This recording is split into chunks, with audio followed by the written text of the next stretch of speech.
dans votre filmographie, avoir aujourd'hui pris la décision de retourner la caméra sur vous et sur votre histoire. Filmez-vous. Pourquoi maintenant, justement? Alors, la votre question est tout à fait pertinente. J'ai baroudé, j'ai fait des films. Il y a 1 an, je présentais donc Cochon qui s'en dédie, où je filmais Maxime et 2000 cochons. Et je filmais Maxime. C'est vrai que c'est la première fois de ma vie où j'ose retourner la caméra vers moi. Par la suite, j'ai filmé le peintre Jean Rustin, ça m'a pensé au film qu'on a vu tout à l'heure. J'ai filmé Todd Curti, une jeune peintre malade du sida. Donc là, le sujet, il est grave, enfin, restons calmes. Que filmer donc? Comme un peu le peintre que vous nous avez présenté tout à l'heure, c'est que peindre donc?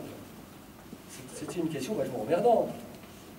Qu'est-ce qui fait bouger un cinéaste? Qu'est-ce qui met en mouvement? Que filmer donc? C'est le cinéaste qui répond. Et je remarque là, j'ai aussi bougé beaucoup dans cette aventure. Mes premiers films, c'était des films d'extrême gauche. Je filmais que les ouvriers, parce que l'œil de l'ouvrier voit juste, tout le monde le sait. Et bien c'était comme ça. Dans les années 70, je filmais que motivé par des questions politiques, et pourquoi pas. Alors, bon, et maintenant je filme des poules. Et j'ose appuyer sur reverse pour montrer ma propre gueule. Donc, j'aime bien l'expression, il faut tirer vers soi, c'est irréversible. C'est intéressant comme dicton. Ben voilà, j'ai tiré vers moi parce que j'avais jamais osé le faire avant, parce que parfois le documentarisme, je ne vais pas dire qu'il se cache, il parle à travers des sujets, et pourquoi pas. Je rencontre assez souvent des gens qui s'approprient ces appareils, ce type d'appareil. On n'est pas les premiers, hein, c'est les caméras aujourd'hui, les petites caméras, les caméras miniatures. Alain Cavalier a commencé il y a déjà pas mal d'années. Donc de prendre la position de filmeur. C'est-à-dire que le réalisateur n'est pas celui qui dirige une grande équipe avec la division du travail que l'on connaît, mais l'ancien réalisateur devient filmeur, il devient un peu comme le peintre dans son atelier, il est seul, il a son outil. J'aimais beaucoup l'outil de Piet Boguet tout à l'heure, ce pinceau extrêmement large pour faire des petites touches, je trouve ça extraordinaire. Chacun va choisir son outil. Et ces outils-là, c'est vraiment une certaine révolution, parce qu'on l'a dans sa poche. Et donc, moi, ça me plaît, j'aimerais bien, surtout, je vais me taire et savoir un peu ce que vous en pensez. Je me suis lancé dans une trilogie. Le prochain film, eh bien, comment il va s'appeler? Le film s'appelle Voici. On s'en doutait. Et c'est la construction d'une cabane pour les chèvres et des événements qui en suivirent. Il se passe plein de choses, et je vais de plus en plus filmer la périphérie. Et peut-être plus des questions internes, parce que, bon, malgré tout, c'est du récit, c'est de la mise en scène, on se cache beaucoup. Il ne faut pas non plus se cacher derrière son petit doigt. On se cache dans le cinéma, même un cinéma qui apparaît intimiste ici et personnel. Bon. L'idée, c'est de faire une trilogie et d'oser passer ce type de film, de les passer en salle. Et donc, il y a une salle de Dijon, l'Eldorado, qui prend en main la mise en orbite de ce type de film. Voilà, alors justement, peut-être que je peux poser une question au public. Oui, bien sûr, ça peut se faire dans ce sens aussi. Qu'est-ce que vous en pensez de ce type de film? Ça tient la route ou pas? C'est complètement naze? Est-ce que c'est du film de famille qui devrait pas être là, qui devrait passer en famille, mais pas en public? Je ne sais pas. Là, j'aimerais vraiment vous entendre. Il y avait, je vous cite, vous avez dit, j'étais réalisateur, je suis filmeur. L'ancien réalisateur, pardon, devient filmeur. Bon.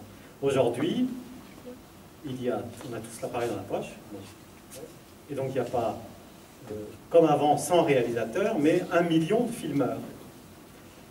Et donc, la question que vous posez sur est-ce que c'est intéressant ou pas, elle renvoie aussi à la question, est-ce qu'on va pouvoir voir les films que vont faire les 100 000 réalisateurs ou les 100 000 filmeurs? Ça repose complètement la question de la place du cinéma dans la société, d'une certaine manière. Et c'est un peu là que j'ai envie d'en venir, non pas est-ce que le cinéma, est-ce que ce que vous montrez est intéressant ou pas, on pourra en discuter, c'est une autre question. Mais celle-là, qu'est-ce qu'on va faire demain quand on aura tant de films sur lesquels il y en a bien un grand nombre qui ne montreront pas d'intérêt et qu'on ne pourra pas voir parce qu'il y en aura trop? En gros, que devient le cinéma? Votre question est très, très intéressante. L'article d'Astruc, c'est une nouvelle avant-garde, la caméra stylo. Et donc, il annonçait que grâce à la télévision et au 16 mm à l'époque, il allait avoir une multitude de cinémas au pluriel. Et il dit dans son texte qu'on ira à la librairie du coin louer un film, qu'on passera sur son projecteur 16 mm à l'époque, chez soi, pour se faire sa propre séance, mais sur les sujets les plus variés. Donc, déjà, il imaginait un mode de diffusion. Oui, c'est un autre mode de production. Effectivement, c'est une production à compte d'auteur, évidemment. Hein, ça coûte rien. Je monte sur mon, qu'importe la marque, mon microprocesseur. C'est complètement différent.